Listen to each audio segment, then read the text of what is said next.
Bonjour à toutes et à tous. Voilà, je me lance. La plupart d'entre vous avaient certainement eu l'information que j'allais créer des vidéos sur YouTube, j'allais créer ma chaîne YouTube. Je l'avais partagée d'ailleurs sur Facebook. Donc c'est le grand moment, c'est ma première vidéo. J'aimerais donc peut-être me présenter, même si je pense que la plupart me connaissent. C'est important pour moi de vous transmettre quelques informations. Je suis Mélanie, j'ai 34 ans, je suis maman de 2 enfants et je suis thérapeute depuis 8 ans à présent. Ça fait quelques temps déjà que je me sens appelée à vous transmettre certaines choses. Et ben voilà, c'était plus simple de le faire sous cette forme-là, sous cette forme de vidéo que je peux ensuite mettre sur YouTube. Je le disais tout à l'heure, je me sens appelée depuis quelque temps à transmettre certaines de mes expériences, certaines de mes connaissances, dans le but de pouvoir vous apporter quelques clés pour que vous puissiez avancer sur votre chemin. Sans forcément tout de suite avoir besoin typiquement de m'appeler, d'appeler le thérapeute.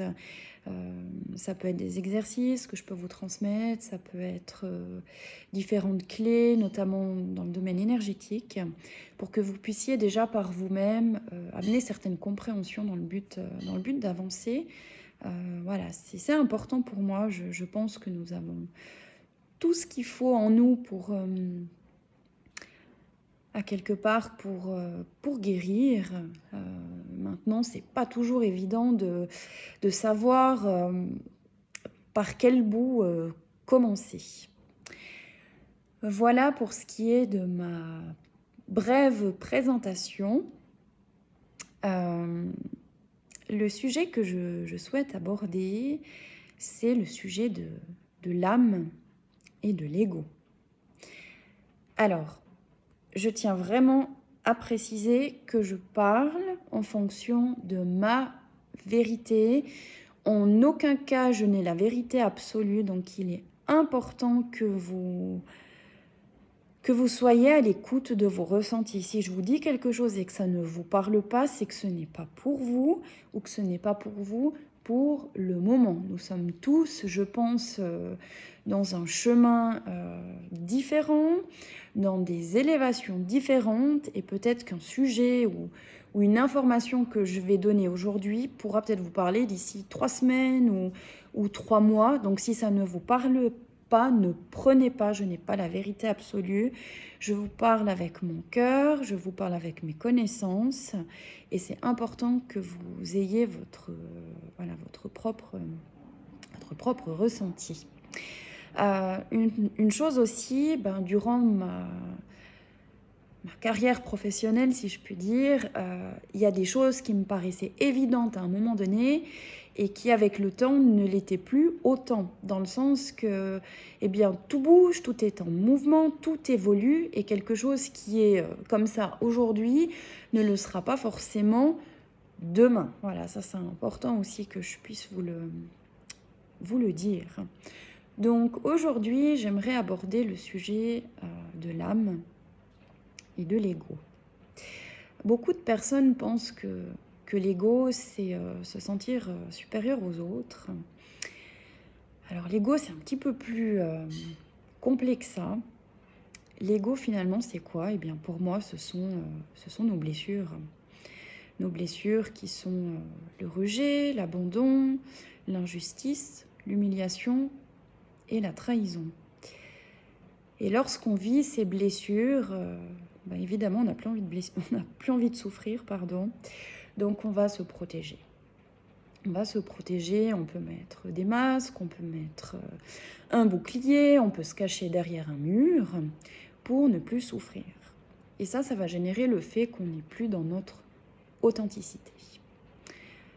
Notre âme, contrairement, toujours pour moi, selon ma vérité, c'est notre authenticité, c'est notre douceur, C'est un petit peu le chemin sur lequel on est censé être. Et puis, il y a souvent une dualité entre l'âme et l'ego, forcément. Quand on est enfant, les enfants sont connectés à leur âme. Ils sont authentiques, ils sont spontanés, ils sont à l'écoute de leurs ressentis, de leurs émotions.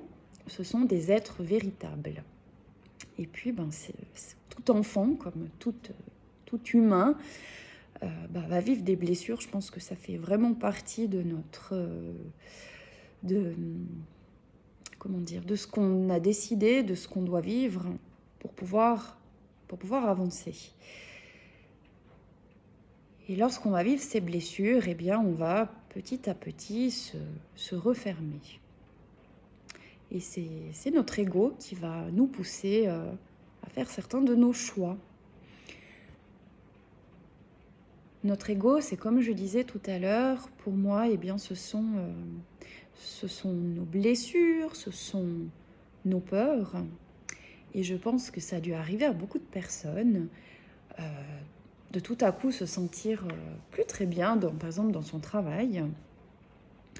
Et il y a cette voix à l'intérieur de vous qui vous dit c'est le moment pour toi de changer. Tu n'es plus à la place où tu dois être pour être heureux. Et ça, c'est vraiment l'élan du cœur. Et très rapidement, il y a cette petite voix qui vient prendre le dessus et qui va vous dire oui, mais si tu changes de travail, tu sais, ce sera peut-être pas mieux ailleurs. Et puis là, au moins, tu as une sécurité. Vous voyez un peu le genre, j'imagine. Eh bien, ça, pour moi, c'est une dualité entre notre âme et notre ego. Cette petite voix à l'intérieur de vous, elle est là pour vous dire, mais oui, pour que tu puisses continuer à cheminer, pour que tu puisses évoluer, puis être bien et surtout être juste, il est important que tu quittes ce travail parce qu'il ne te convient plus, il te bloque. Et l'ego, lui, voilà, c'est vos peurs, c'est vos blessures, ça peut être la peur de l'inconnu, typiquement. Eh bien, cette petite voix-là va peut-être vous faire rester dans le travail où vous êtes aujourd'hui, dans quelque chose de connu qui ne vous rend plus heureux, mais au moins c'est connu. Et puis, cette petite voix qui est notre âme, elle va se manifester de plus en plus. Ça peut être par un mal-être qui va grandir, ça peut être par des maux physiques, ça peut être par un tas de petites choses, jusqu'à ce qu'on comprenne vraiment ce qui se passe. Et il m'arrive très souvent d'accueillir dans mon cabinet des personnes qui sont dans une dualité de choix. Ces personnes sentent que oui, il y a un appel à autre chose, mais que c'est trop difficile d'oser faire le pas. Parce qu'il y a cette peur de l'inconnu, il y a la peur de blesser l'autre, parce que l'ego va vous dire, mais tu sais, avant de penser à toi, pense aux autres. C'est plus important, alors que non, moi je suis convaincue qu'on est la personne la plus importante de notre vie et que c'est important de s'écouter. Alors concrètement, qu'est-ce qui se passe dans une situation comme ça ? Eh bien, c'est, à mon avis, important déjà de comprendre pourquoi on est bloqué. Et dès le moment où on a la compréhension que ce qui nous bloque, c'est cette dualité entre notre âme et notre ego, à partir de là, eh bien, on peut commencer à faire quelque chose. Je pense que dans toute situation compliquée, le fait de pouvoir amener une compréhension, c'est le 60% de la guérison. Lorsqu'on ne comprend pas quelque chose, on est frustré parce qu'on ne comprend pas. Dès le moment où on peut comprendre pourquoi on vit telle ou telle situation, même si c'est souffrant, à ce moment-là, on peut rebondir et on se sent apaisé parce qu'on a compris. Alors maintenant, concrètement, qu'est-ce qu'on peut faire dans une situation telle que décrite tout à l'heure ? Eh bien, il y a un exercice que j'aime bien proposer, c'est l'exercice des bonhommes allumettes, que vous trouverez facilement sur Internet. L'idée de cet exercice, c'est de couper tous les liens d'attachement avec une situation ou avec une personne. Alors, qu'est-ce que c'est un lien d'attachement ? Eh bien, typiquement, c'est notre ego. c'est nos blessures, c'est nos peurs, c'est nos doutes, c'est tous ces liens d'attachement négatifs qui nous empêchent d'avancer.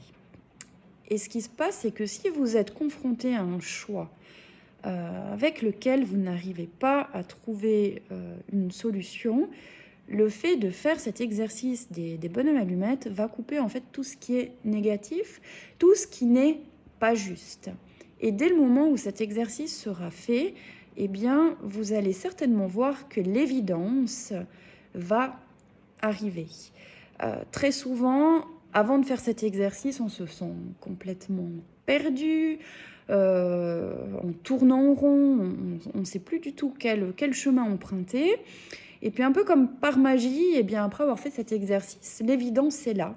Le problème qui en était un 10 minutes avant n'en est plus un. Alors effectivement, chez certaines personnes, ça peut prendre plus de temps. Alors là, vous vous direz peut-être, oui, mais bon, comment c'est possible avec un exercice comme ça? Donc l'exercice des bonhommes allumettes, c'est très simple. On dessine 2 bonhommes sur une feuille, qu'on rejoint par des traits, qu'on entoure de lumière, et ensuite on coupe la feuille en 2.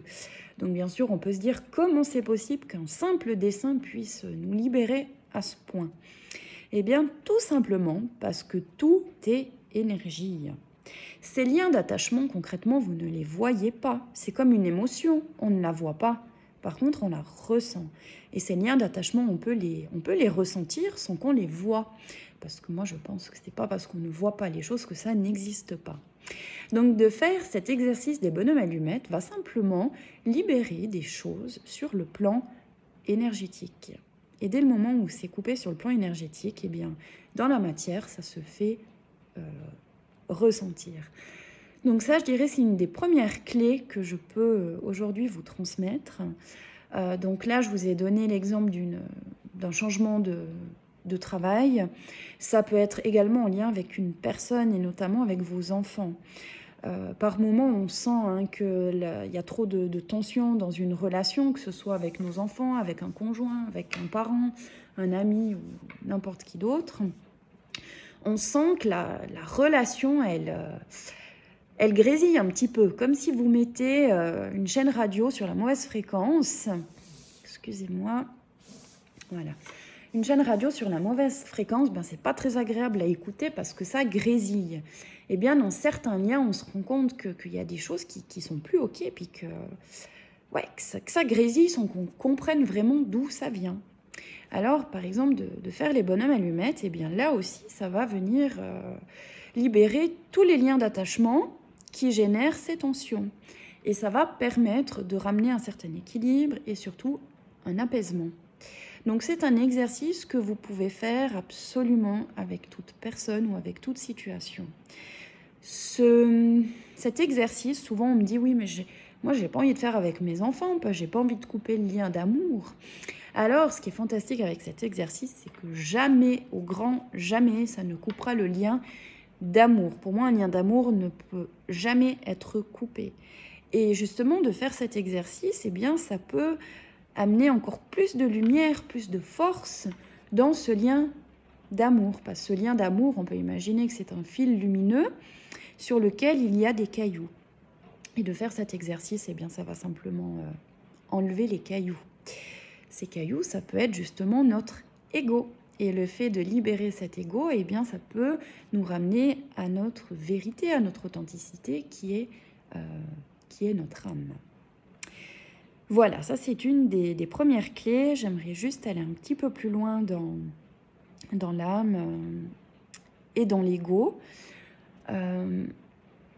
C'est clair que c'est pas forcément évident de se libérer de notre ego.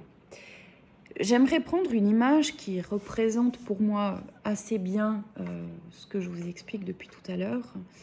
Vous pouvez prendre l'image d'un tunnel. Un tunnel assez sombre. Puis au bout de ce tunnel, il y a la lumière. La lumière représente notre âme, notre vérité, notre authenticité, l'abondance, notre paix intérieure. Et je pense qu'il n'y a qu'une manière de pouvoir accéder à notre âme. Et ça ne va pas être de contourner le tunnel, ça ne va pas être simplement de regarder la lumière, ça va être de le traverser.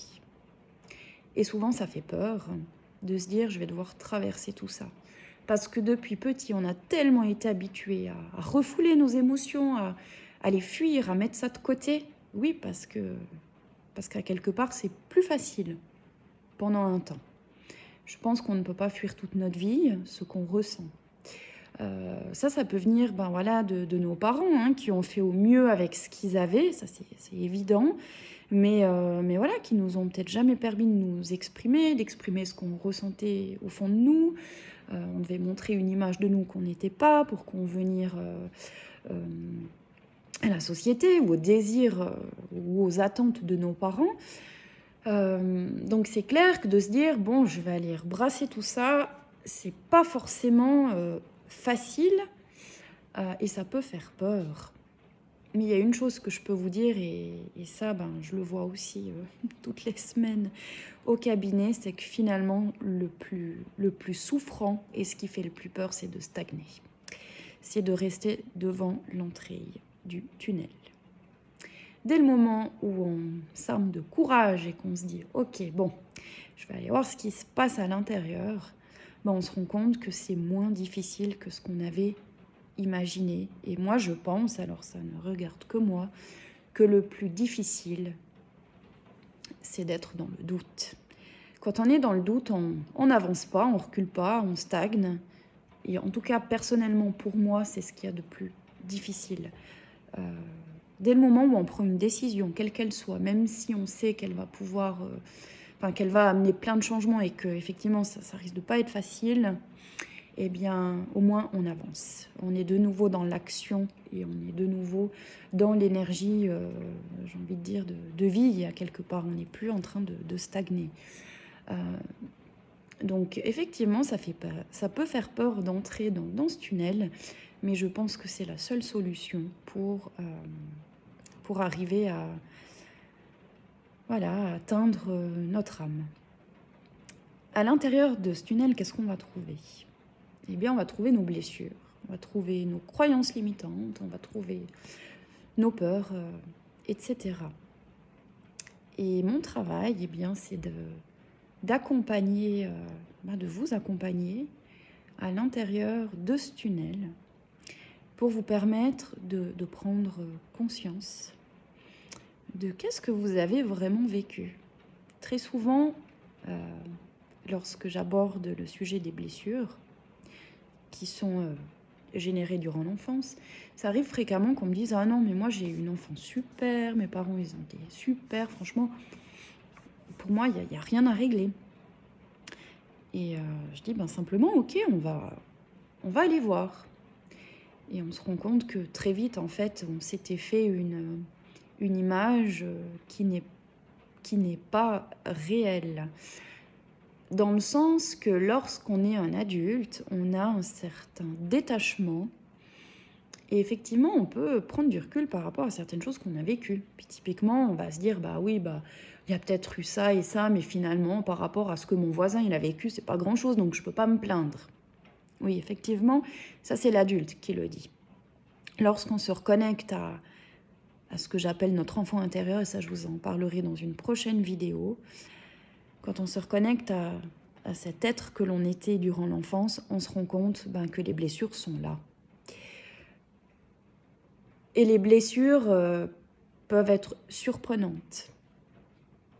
Si je prends par exemple la blessure d'abandon, eh bien on peut imaginer que lorsque vous étiez petit, vous avez perdu votre maman dans un magasin. Ça a duré peut-être 1 minute. Et ça a été quelque chose de traumatisant parce que vous avez eu l'impression d'être abandonné. L'adulte que vous êtes a le recul pour dire « c'est pas grave, ça a duré 1 minute et puis ma maman est revenue ». Oui, mais l'enfant qui a vécu ça, qui pendant 1 minute s'est senti seul au monde, ne tiendra pas le même discours que l'adulte. Et c'est là où c'est pour moi important, c'est simplement de se dire « Ok, j'accepte d'avoir vécu ça parce que je l'ai vécu. À partir d'aujourd'hui, j'ai envie de m'écouter. J'ai plus envie de refouler tout ce que j'ai vécu. J'ai plus envie de refouler cette blessure d'abandon parce que je l'ai vécu. En aucun cas, j'accuse ma maman de m'avoir laissé, de m'avoir perdu pendant 1 minute. On imagine que pour elle, ça a dû être difficile aussi. J'ai plus envie de fuir ce que j'ai ressenti. À partir d'aujourd'hui, eh bien, j'ai envie, oui, d'accepter. Parce que pour moi, en acceptant, on va pouvoir traverser la blessure. Et ce qu'on a beaucoup tendance à faire, c'est de fuir, de repousser. On a peur de quelque chose. Ah, je veux pas voir, je mets ça de côté. Plus vite ça s'en va, mieux c'est. Oui, sauf que la peur, elle va revenir. Et elle va revenir tellement énorme qu'elle va complètement finir par vous angoisser. Alors que si à la base, la peur vient vers vous, que vous la regardez, que vous l'acceptez, à ce moment-là, la peur va pouvoir se dissoudre. Et la peur, en général, elle ne vient pas comme ça pour rien. C'est comme un adulte qui commence à faire des angoisses, même si c'est du jour au lendemain. Eh bien, quand on commence à creuser, on se rend compte que c'est des années de blessures. Peut-être que la blessure de base, elle a été créée durant la conception. C'est-à-dire quand cette personne était dans le ventre de sa maman. Et jamais ça n'a été conscientisé jusqu'au jour où votre corps va vous faire comprendre que là, il y a quelque chose à comprendre. Alors, on pourrait me dire, oui, mais bon, c'est quoi le but alors? Parce que finalement, moi, j'ai toujours vécu ma vie comme ça. J'ai toujours... voilà, je mets de côté, puis j'avance. Oui, sauf que vous avancez dans quelque chose que vous vous êtes... créé, vous n'êtes pas authentique, vous faites les choses pour les autres, pour convenir à votre conjoint, pour convenir à vos parents. Et je pense que quand même le but de notre incarnation, c'est d'aller vers notre vérité. Mais encore une fois, ça ne regarde que moi, vous ne prenez que si ça vous parle. Et pour arriver à cette vérité, eh bien, c'est important d'accepter de ressentir. En traversant ce tunnel, ce qui va se passer, c'est que vous allez vous reconnecter à vos émotions, à vos ressentis, à votre enfant intérieur. C'est-à-dire que vous allez vous écouter davantage, vous allez vous respecter. Les choix que vous allez faire, ce sera en fonction de ce qui est juste pour vous et non de ce qui est juste pour votre collègue, vos parents ou votre conjoint. Et ça, je pense que c'est absolument important. Et en plus, avec tout ce qu'on vit ces derniers temps, je crois qu'on est vraiment amené à retrouver cette partie de nous qui est notre authenticité. Et finalement, c'est comme je disais tout à l'heure, quand on est dans le tunnel, on se rend compte que c'est pas si souffrant que ça. Quand vous allez vous reconnecter à votre enfant intérieur, puis cet enfant intérieur va vous dire, eh bien, j'ai peur d'être abandonné. Eh bien, vous allez pouvoir le prendre dans vos bras, vous allez pouvoir le rassurer, vous allez pouvoir lui dire, à partir d'aujourd'hui, je suis là. Si tu te sens abandonné, c'est que moi aussi, je t'abandonne parce que pendant toutes ces années, j'ai fait comme si tu n'existais pas. J'avais pourtant cette voix au fond de moi, mais je ne l'ai jamais écoutée. Et aujourd'hui, j'ai envie de t'écouter parce que je me rends compte que tu existes. Et ce qui va se passer à ce moment-là, c'est que la blessure, elle va pouvoir s'apaiser ou même guérir. Et du coup, vous n'aurez plus cette blessure d'abandon. Donc ça va changer, j'ai envie de dire, beaucoup de choses dans votre vie. Parce qu'avant, si vous preniez des décisions en fonction de cette part de votre ego qui était la blessure d'abandon, eh bien, il y a beaucoup de choses que vous ne vous autorisiez pas à faire. Dès le moment où cet enfant à l'intérieur de vous n'a plus cette peur d'être abandonné, eh bien, il va pouvoir s'autoriser à être qui il est et à faire des choix qui sont justes pour lui. Donc là, c'est par rapport à la blessure d'abandon, mais c'est la même chose avec la blessure de rejet, d'injustice, d'humiliation, de trahison et d'autres blessures. Voilà ce que j'avais envie de dire aujourd'hui par rapport à qu'est-ce que c'est l'âme et qu'est-ce que c'est l'ego. Donc pour résumer, pour moi, l'ego, c'est nos blessures, c'est nos peurs, c'est nos traumatismes, c'est tout ce qui nous enferme dans cette prison de notre mental, c'est tout ce qui nous oblige à être dans le contrôle, alors que l'âme, c'est notre liberté, c'est notre vérité, c'est l'acceptation de qui on est, de nos blessures, de nos traumatismes, c'est l'acceptation finalement de de qui on est. Parce que si on accepte de voir nos blessures, eh bien, on est sur le chemin de notre acceptation. Voilà, je vous remercie pour votre écoute. Si vous avez des questions, bien évidemment, j'y répondrai volontiers. Et puis, je vous dis à bientôt pour une prochaine vidéo. C'était pour moi une première, alors j'espère que j'ai pu avoir un discours cohérent, assez fluide, puis que ça a été clair pour vous. Voilà, à tout bientôt.